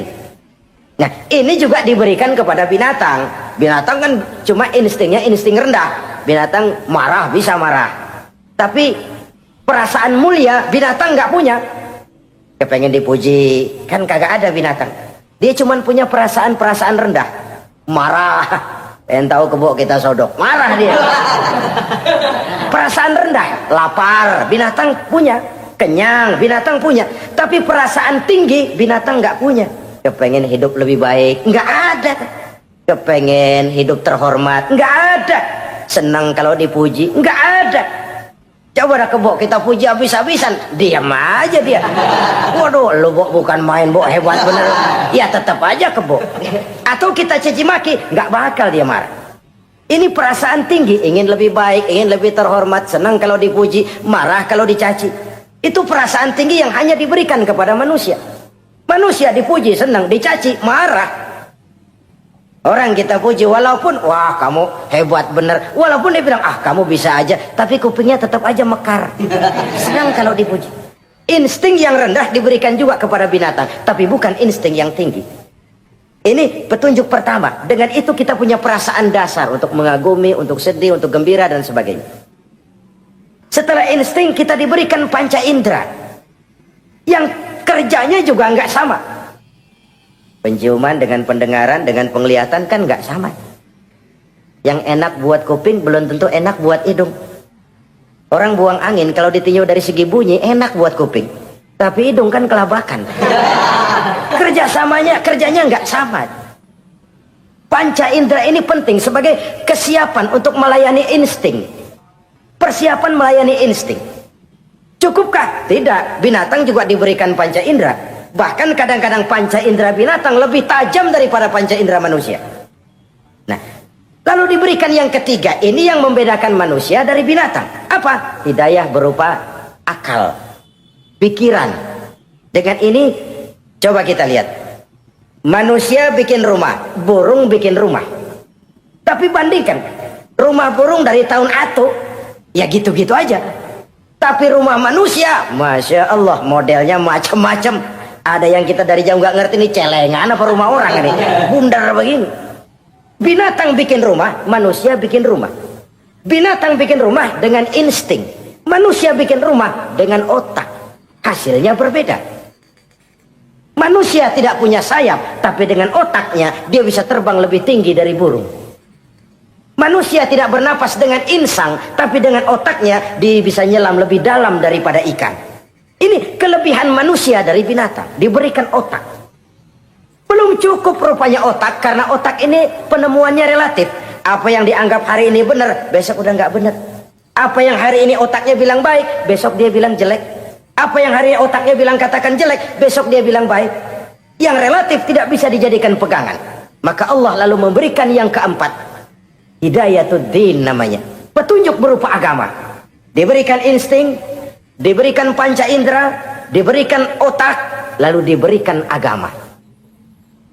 Turun para rasul yang 25 itu yang merupakan mata rantai yang berkaitan, tidak terpisah. Misi samawi, semuanya sama bersumber dari Allah yang satu itu. Setelah agama datang, masih ada yang lebih penting. Apa? Hidayah yang disebut taufik.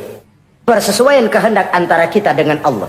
Kalau taufik tidak datang, kalau taufik tidak dapat, Kan'an saja anak Nabi Nuh kufur. Anak Nabi tidak dapat taufik namanya itu. Agama turun, bapaknya Nabi. Bapaknya Nabi. Azar, ayahnya Nabi Allah Ibrahim, tidak mendapat taufik. Lalu Abu Jahal, Abu Lahab, pamannya Nabi, tidak mendapat taufik. Lalu istrinya Nabi Lut tidak mendapat taufik. Bayangkan ini, anak Nabi, paman Nabi, bapak Nabi, istri Nabi. Taufik inilah yang hak prerogatif Allah. Insting semua dikasih, panca indera semua dikasih, otak semua dikasih, agama kepada semua diturunkan. Tapi taufik ini hak prerogatif Allah. Lah kita ini bersyukur, ponakan Nabi aja bukan dapat taufik. Tidak sekedar mendengar Islam, mendengar agama, tapi mengikuti agama itu sendiri. Inilah institusi-institusi yang diberikan Allah kepada kita. Jadi kalau sudah begini lengkap, manusia, nih aku kasih, tempuh jalan ini, masih salah juga, dasar sableng. Pantas kalau Allah mengadili. Pantas kalau Allah memberikan sanksi. Kenapa? Rasul udah turun, otak dikasih, panca indera dikasih, peringatan dikasih, masih salah juga. Pantas dong kalau diadili. Kecuali kalau Allah nggak nurunin apa-apa. Hidup dah selagu-lagu lu sono. Mau guling, mau gupak, terserah deh. Kalau begitu, lalu ada pengadilan, nggak adil. Ini institusinya lengkap kok. Pantas kalau Allah mengadakan pengadilan di akhirat. Pantas kalau Allah meminta kita pertanggungan jawab. Komplit begini rupa. Nah, termasuk di dalamnya kita percaya kepada yang gaib ini. Bahwa ada yang tidak nyata di balik yang nyata ini. Ada yang kita percaya kebaikannya. Ada yang kita percaya sekedar percaya saja. Kayak setan, iblis, kita percaya adanya. Tapi kan nggak wajib ngikutin. Termasuk mempelajari ilmu-ilmunya setan, ilmu-ilmunya iblis. Tenung, santet, nujum-nujuman, ramal-ramalan, itu kan ilmu-ilmunya setan, ilmu-ilmunya iblis. Belajar saja pun jangan, belajar saja pun nggak boleh, apalagi sampai mengamalkannya. Karena tatkala kita belajar apalagi mengamalkan, kita sudah bersekutu dengan setan dan iblis. Nauzubillah summa nauzubillah. Ini yang pertama. Jadi orang yang bertakwa itu sifatnya yang pertama, dia percaya kepada yang gaib. Di balik yang nyata ada yang tidak nyata. Lah, saudara-saudara, jangankan yang alam seperti ini ya, alam kubur, alam akhirat. Masih di alam nyata ini saja ada sesuatu yang hanya kita bisa rasakan tapi nggak bisa kita lihat, nggak bisa kita pegang. Contohnya angin. Ada tuh, kita rasain tapi kan nggak bisa kita pegang. Bentuknya bagaimana kita nggak tahu. Wah, merah pak, kenapa? Buktinya dikerok. Itu mah merah kerokan, bukan warna angin merah. Sesuatu yang ada tapi hanya bisa kita rasakan. Pedas, makan cabai pedas. Pedas itu ada, tapi kan abstrak. Mana sih pedasnya? Nggak bisa kita pegang, nggak bisa kita lihat, tapi kita rasain. Oh, itu yang hijau mah cabai, mang. Pedasnya mana pedasnya? Sesuatu yang cuma ada rasa, tanpa bentuk, tanpa bisa kita jamah. Ini satu langkah untuk mengantar kita memahami yang gaib, yang masih dalam alam nyata saja. Ada sesuatu yang kita cuma merasakan adanya, tapi kita nggak bisa lihat, kita nggak bisa pegang. Makanya ada orang tanya, Pak, itu kalau orang mati dibacain Fatihah di sono apa pahalanya nyampe tuh? Saya jawab, kalau ente nggak percaya mati dulu dah. Mati dulu, bacain Fatihah, tungguin di sono. Kalau nggak nyampe balik lagi kemari. Long bagaimana hal-hal yang kayak begitu? Wong sholat saja kita nggak tahu sholat kita diterima atau tidak oleh Allah. Kita puasa, kita hanya melaksanakan. Allah mau terima apa tidak kita nggak tahu. Itu yang nyata-nyata, apalagi sudah berkaitan dengan hal-hal yang gaib. Ini sifat yang pertama, orang yang bertakwa, alladzina yu'minuna bil ghaib, dia percaya kepada yang gaib. Alam kubur itu ada, alam akhirat ada, malaikat ada, jin ada, surga ada, neraka ada, dan lain sebagainya. Satu. Yang kedua, orang yang bertakwa itu wa yuqimunas shalah. Setelah percaya kepada yang gaib, mereka juga mendirikan sholat. Nah, mari kita lihat ayatnya. Selalu yang berkaitan dengan sholat itu kalimatnya yuqimunas shalah. Mendirikan sholat. Bukan mengerjakan.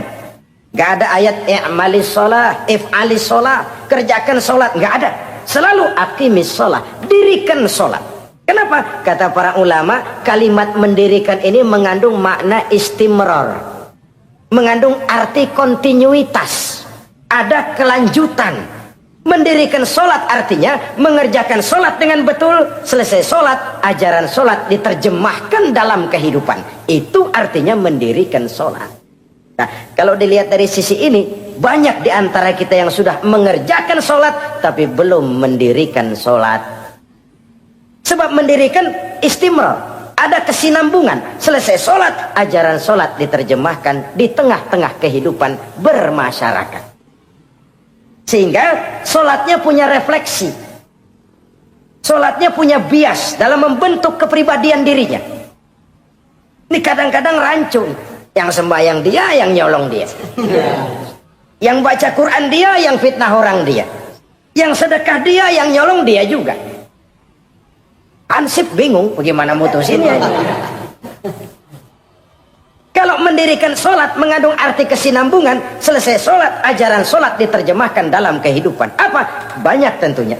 Misalnya sholat melahirkan sikap rendah hati, melahirkan keikhlasan, melahirkan sifat jujur, melahirkan sifat disiplin, dan lain sebagainya. Dan itu diterjemahkan dalam kehidupan. Kita lihat, ini anggota badan kita yang paling terhormatkan kepala. Kalau bercanda sama teman, dipegang tangan, kita masih senyum. Dipegang kaki, kita masih senyum. Tapi kalau pala dikeplakin, jengkel bukan main. Kenapa? Al-Mukarram itu adanya di sini. Otak, di kepala. Tapi kepala yang kita hormati ini, ketika sujud di hadapan Allah, sama rendahnya dengan telapak kaki kita. Allahu Akbar. Yang besar cuma Allah. Manusia, kepala sama rendah dengan telapak kaki. Kesadaran ini membias, selesai sholat, kembali ke masyarakat, sombongnya hilang. Apalagi ikhlas. Sholat itu kan lillahi ta'ala. Orang mau puji apa tidak, enggak soal. Orang mau bilang ini, mau bilang itu, soal lain. Yang penting ini saya kerjakan lillahi ta'ala, karena Allah saja, bukan karena yang lain. Disiplin. Sehari semalam 5 kali kita lapor kepada Sang Maha Komandan. Bagaimana tidak akan tercegah dari perbuatan yang keji dan munkar? Seorang prajurit saja, kalau sehari semalam 5 kali dia lapor kepada komandannya, saya yakin dia tidak akan sempat melaporkan yang tidak baik. Pantas kalau Al-Quran memberikan jaminan solat mampu mencegah manusia dari perbuatan yang keji dan munkar. Masih ada yang tanya, Pak, katanya sembahyang mencegah orang berbuat jahat. Iya, teman saya kok sembahyang nyolong ayam. Bagus, sembahyang nyolong ayam. Coba nggak sembahyang, nyolong motor. Gedean lagi yang dicolong. Dan sebenarnya itu bukan jawaban, itu cuma logika saja. Yang benar adalah solatnya belum berfungsi. Dia baru mengerjakan solat, belum mendirikan solat. Inilah yang kalau kita jujur mau bicara, inilah problem kita sekarang ini. Mengislamkan orang Islam. Bagaimana dari mengerjakan solat kita menjadi mendirikan solat. Agar solat itu membuahkan hasil berupa pembentukan kepribadian. Di tengah-tengah kehidupan sosial kemasyarakatan. Kalau tidak, ya sekedar terjebak kepada rutinitas. Pergi haji begitu, pulang haji bikin gila. Masuk Ramadan begitu, selesai Ramadan ya tetap begitu. Ibadah tidak memberikan bias dalam pembentukan pribadi. Itulah sebabnya digunakan kalimat yuqimunas sholat, mendirikan sholat, yang mengandung arti berkesinambungan. Selesai sholat, jiwa dan semangat, ajaran dan filsafat sholat diterjemahkannya dalam kehidupan sehari-hari. Saudara-saudara kaum muslimin rahimakumullah. Sifat yang ketiga dari orang takwa adalah wa mimma razaqnahum yunfiqun. Mereka menginfakkan sebagian dari rizki yang diberikan Allah kepada mereka. Rizki menurut definisi yang diberikan para ulama kita, ar-rizqu bimakna al-ata hissiyan kana aw ma'nawiyan. Rizki adalah pemberian, baik yang abstrak maupun yang konkret. Selama ini kita sering mengartikan rizki hanya dalam bentuk uang, sehingga rizki kita dibatasi oleh pengertian kita sendiri. Padahal tidak cuma uang, ilmu adalah rizki, jabatan dan kedudukan adalah rizki, otoritas dan wibawa juga rizki, anak, istri, suami juga rizki. Ketika ayat ini mengatakan wa mimma razaqnahum yunfiqun, mereka menginfakkan sebagian dari rizki, yang dimaksud di sini adalah rizki yang konkret dalam bentuk materi, uang, benda dan lain sebagainya. Orang yang bertakwa sadar benar, dari Allah rizki datang, ke jalan Allah rizki dibelanjakan. Semakin kita rajin membelanjakan rizki di jalan Allah, biasanya akan semakin mengalir rezeki dari Allah. Semakin bakhil kita, kadang-kadang rezeki juga malas deketin kita. Yang keempat, orang yang bertakwa itu alladzina yu'minuna bima unzila ilaika wa ma unzila min qablik. Mereka beriman, mereka percaya kepada apa yang diturunkan terhadap Muhammad, yaitu Al-Quran, wa ma unzila min qablika, dan apa yang telah diturunkan sebelum kamu, yaitu Taurat, Zabur dan Injil. Orang yang takwa percaya bahwa Allah dahulu telah menurunkan Taurat kepada Musa, Allah telah menurunkan Zabur kepada Nabi Daud, Allah telah menurunkan Injil kepada Nabi Isa. Percaya sekadar percaya, tidak wajib mengamalkan ajarannya. Kita percaya Taurat itu kitabnya Allah, Injil dahulu yang diturunkan kepada Nabi Isa kitab Allah, Zabur kitab Allah. Percaya sekadar percaya, bukan percaya kemudian mengamalkan, bukan. Karena dengan turunnya Al-Quran, maka seluruh kitab-kitab terdahulu sudah tercakup di dalam Al-Quran. Orang yang bertakwa percaya kepada apa yang diturunkan terhadap Nabi Muhammad. Apa itu? Al-Quranul Karim. Bagaimana kepercayaan kita kepada Al-Quran? Bahwa dia kitab suci yang isi dan redaksinya langsung dari Allah, yang kita membacanya beribadah, mengerti atau tidak mengerti artinya. Akan lebih baik setelah bisa membaca, mengerti, kemudian mengamalkannya dalam kehidupan kita. Saudara-saudara, kalau kita adakan konteks ini di mana-mana, modernisasi, globalisasi, kemajuan sering membawa pergeseran nilai. Dulu, ini zaman dulu ya, waktu listrik belum masuk desa, kita rasakan betul kalau masuk kampung berasa banyak orang Islam, padahal rumah pakai lampu templok, lampu tempel, paling banter patroma. Tapi kita masuk kampung berasa kok banyak orang Islam. Kenapa? Suara Al-Quran kedengaran dari rumah-rumah. Kenapa? Ada anak-anak muda lagi latihan baca barzanji. Kenapa? Ada patayat, santri-santri wanita lagi baca solawatan.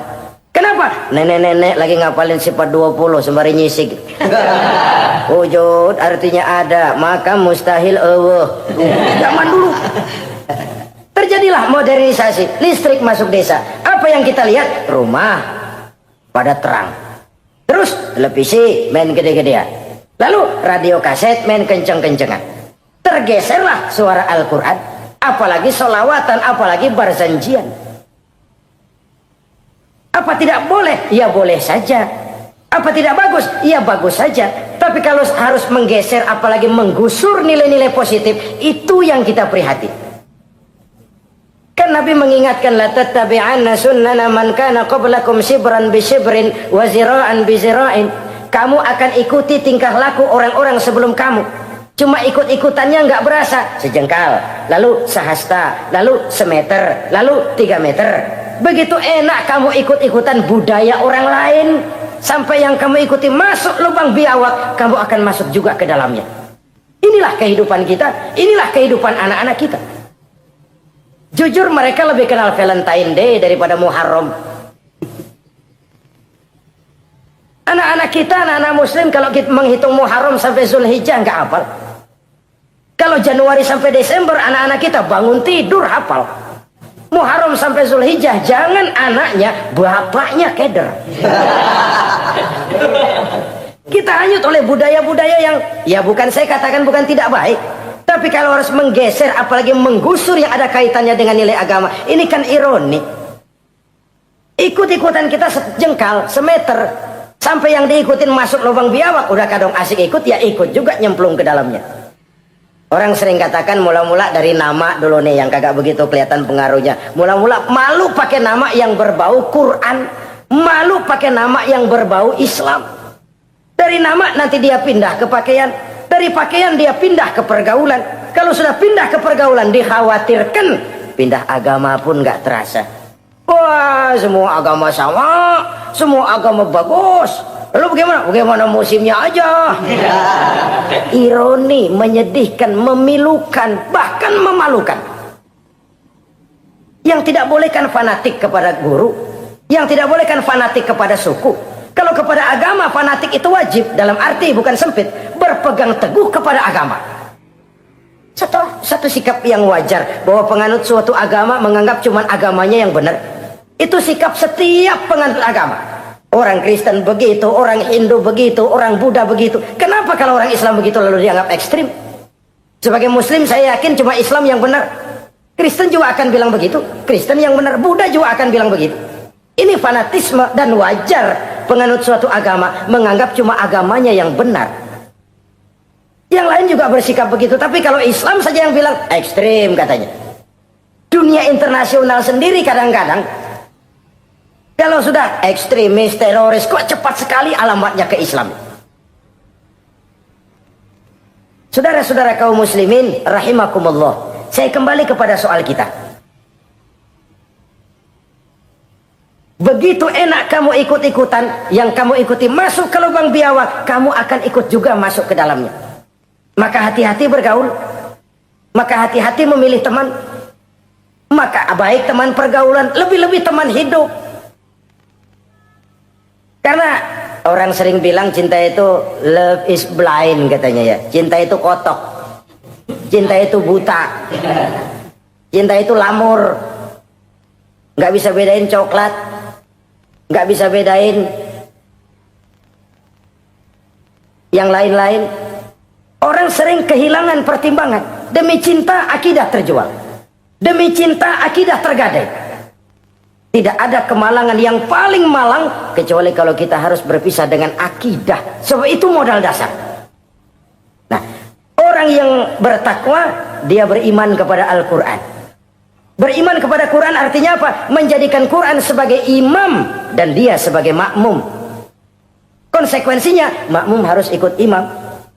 Selain Quran dia percaya kepada Injil, kepada Zabur, kepada Taurat. Dilihat dari sudut ini, umat Islam itu lebih toleran loh. Orang lain yang megang Injil nggak bakal percaya kepada Quran. Orang lain yang memegang Taurat nggak akan percaya kepada Quran. Tapi orang yang megang Quran, dia percaya kepada Injil, dia percaya kepada Taurat. Dari sudut ini kan kita lebih toleran.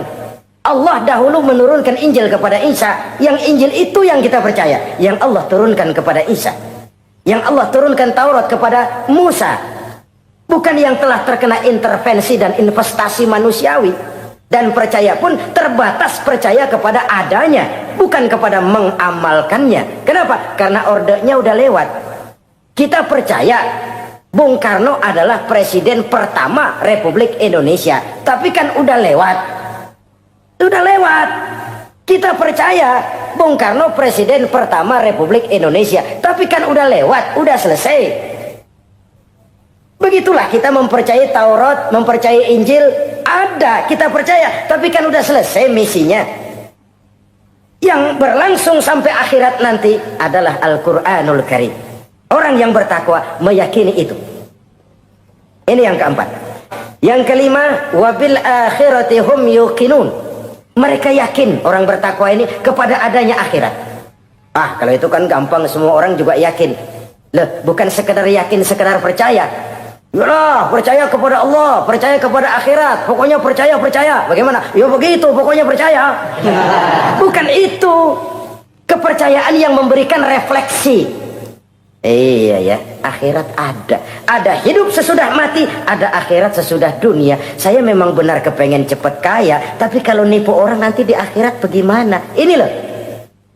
Saya memang benar kepengen cepat naik pangkat, tapi kalau mesti jilat atas injak bawah, sikut kiri kanan, teman jadi lawan, lawan jadi teman, di akhirat saya bagaimana?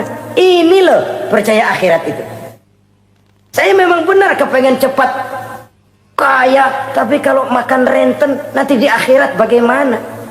Kepercayaan yang mewarnai gerak kehidupan. Kalau percaya sekedar percaya, yang buta campur budak juga percaya akhirat ada. Tapi kan kepercayaan yang memberikan refleksi, mewarnai gerak hidup kita. Loh, enggak gitu. Orang yang percaya akhirat itu gayanya enggak gitu. Orang yang percaya akhirat itu sikapnya enggak gitu. Orang yang percaya akhirat jalannya enggak gitu. Orang yang percaya akhirat ngomongnya enggak asal ngomong. Kepercayaan yang memberikan refleksi terhadap gerak hidup. Nah ini refleksi dari sifat-sifat takwa. Saudara-saudara, kalau itulah sifat-sifat orang takwa, lalu terhadap mereka yang takwa ini, karunia apa yang diberikan Allah? Apa keutamaan mereka? Mari kita kutip beberapa ayat. Pertama, ini janji Allah ya. Wa may yattaqillaha yaj'al lahu makhraja. Siapa yang bertakwa kepada Allah, maka ia akan diberikan jalan keluar dari segala macam kesulitan. Masya Allah. Orang takwa itu kan orang yang dekat dengan Allah. Kalau sudah dekat dengan Allah, everything is running well. Apa yang nggak selesai? Impossible, kata otak. Tidak mungkin, kata rasio. Mana bisa, menurut kebiasaan. Tapi orang yang takwa, selalu saja ada jalan keluar. Selalu diberikan Allah jalan keluar. Nah, ini yang faktor yang irasional. Faktor yang non-komputer. Faktor yang samawi. Allah yang mau, ada saja jalan keluar. Coba. Waktu terjadi peristiwa hijrah, Masya Allah. Rasulullah itu sudah dikepung rapat rumahnya, pagar betis. Jangan manusia, tikus saja nggak bisa lewat. Rapat di pagar betis. Kesepakatan sudah jelas, membunuh Muhammad bersama-sama. Apa yang terjadi? Ketika Nabi keluar, buka pintu. وَجَعَلْنَا مِنْ بَيْنِ أَيْدِيهِمْ شَدَّ وَمِنْ خَلْفِهِمْ شَدَّ فَأَغْسَيْنَاهُمْ فَهُمْ لَا يُبْصِرُونَ. Di depan, belakang, di kiri, kanan mereka kami jadikan dinding. Kami butakan mereka. Mereka enggak lihat Muhammad keluar dari rumahnya. Allah berikan jalan keluar. Padahal Quraisy siaga satu, pita merah, apel siap, mata menteleng, Nabi lewat enggak kelihatan. Persis ikan bandeng. Ikan bandeng kan melotot, colok diam aja. Enggak lihat apa-apa. Yaj'al lahu makhraja. Allah berikan jalan keluar dari berbagai macam kesulitan. Sesuatu yang menurut kita, aduh udah dah, nyerah dah, nggak bisa dah. Tapi orang yang takwa kepada Allah, Allah janji, Allah lah yang janji ini. Yaj'al lahu makhraja. Allah akan berikan jalan keluar dari segala macam kesulitan. Kenapa? Dia dekat dengan Allah. Orang yang kayak begitu yang kita takut itu.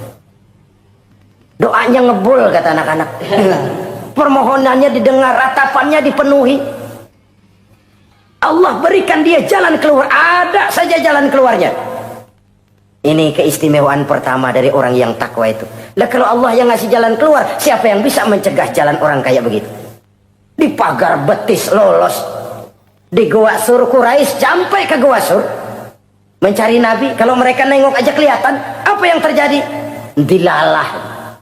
Dadakan.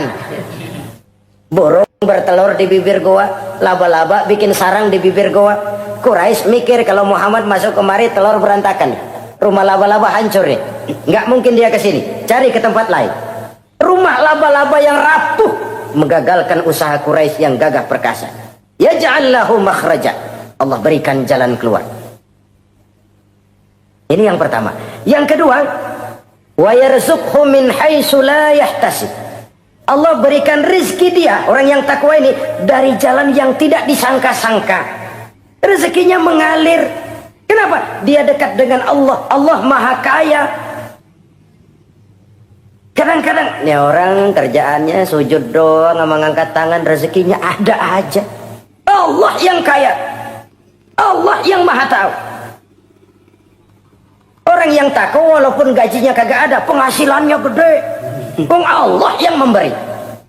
Jangan lupa itu, ada gaji ada penghasilan. Kalau gaji pan ada ukurannya. Kadang-kadang ada orang gajinya kecil, penghasilannya gede. Umpamanya jadi lurah musim gusuran.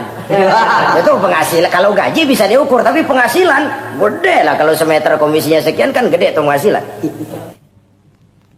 Ada juga yang memang gaji gede, penghasilan gede. Ini pejabat-pejabat yang banyak sikutannya tuh. Saudara-saudara kaum muslimin, orang yang bertakwa itu yarzuqhu min haitsu la yahtasib. Allah berikan rezeki lewat jalan yang dia nggak sangka-sangka. Ada aja jalannya. Nggak punya duit tapi haji bisa pergi. Nggak punya duit tapi ya hidupnya wajar. Tamu datang balahan. Pernah itu ada tamu di Jawa Timur sana datang ke rumah seorang kiai. Ratusan tamu dikasih makan semua. Padahal kiai rumahnya gede. Tamu ada yang dalam hatinya nyeletuk, ini kiai bisa ngasih makan orang satu rombongan banyak begini, duit dari mana ini? Dalam hatinya, disamperin sama kiai, kamu jangan buruk sangka, ini rezeki halal. Bukan cuma rezeki, dia bisa ngerti hati orang. Mukasyafah, Allah bukakan apa yang Allah nggak bukakan buat orang lain. Ini karunia, dan itu hanya mungkin dengan takwa. Itu tadi, komitmen kepada perintah Allah, menjauhi larangannya. Mukasyafah, dibukakan pintu oleh Allah. Dia bisa lihat yang orang nggak lihat, dia bisa tahu yang orang lain nggak tahu. Udah nggak bisa main-main kalau ketemu orang begini. Ini udah high class ini di sisi Allah. Ini yang kedua, rezekinya ngalir lewat jalan yang nggak sangka-sangka. Yang ketiga, wa may yattaqillaha yaj'al lahu min amrihi yusra.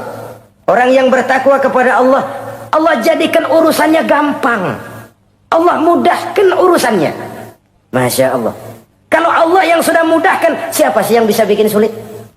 Allah yang gampangin urusannya. Orang mana yang bisa bikin sulit? Boleh manusia merencana, mempersulit, memblokir segala macam. Tapi kalau Allah gampangin, jalan tuh urusan. Boleh manusia merancang. Tapi kalau Allah mau, apa yang nggak mungkin? Satu kampung orang mau jatuhin kita, kalau Allah mau angkat, naik. Satu negara orang mau naikin kita, kalau Allah mau turunin, nyungsep. Tu'izzu man tasya wa tuzillu man tasya. Allah muliakan siapa yang dikehendakinya, Allah rendahkan siapa yang dikehendakinya. Saudara-saudara kaum muslimin rahimakumullah, dimudahkan urusan orang yang takwa itu. Jadi kalau ingin urusan kita dimudahkan oleh Allah, konsepnya cuma takwa. Kembali kepada komitmen, laksanakan yang diperintah, jauhi yang dilarang. Itu saja.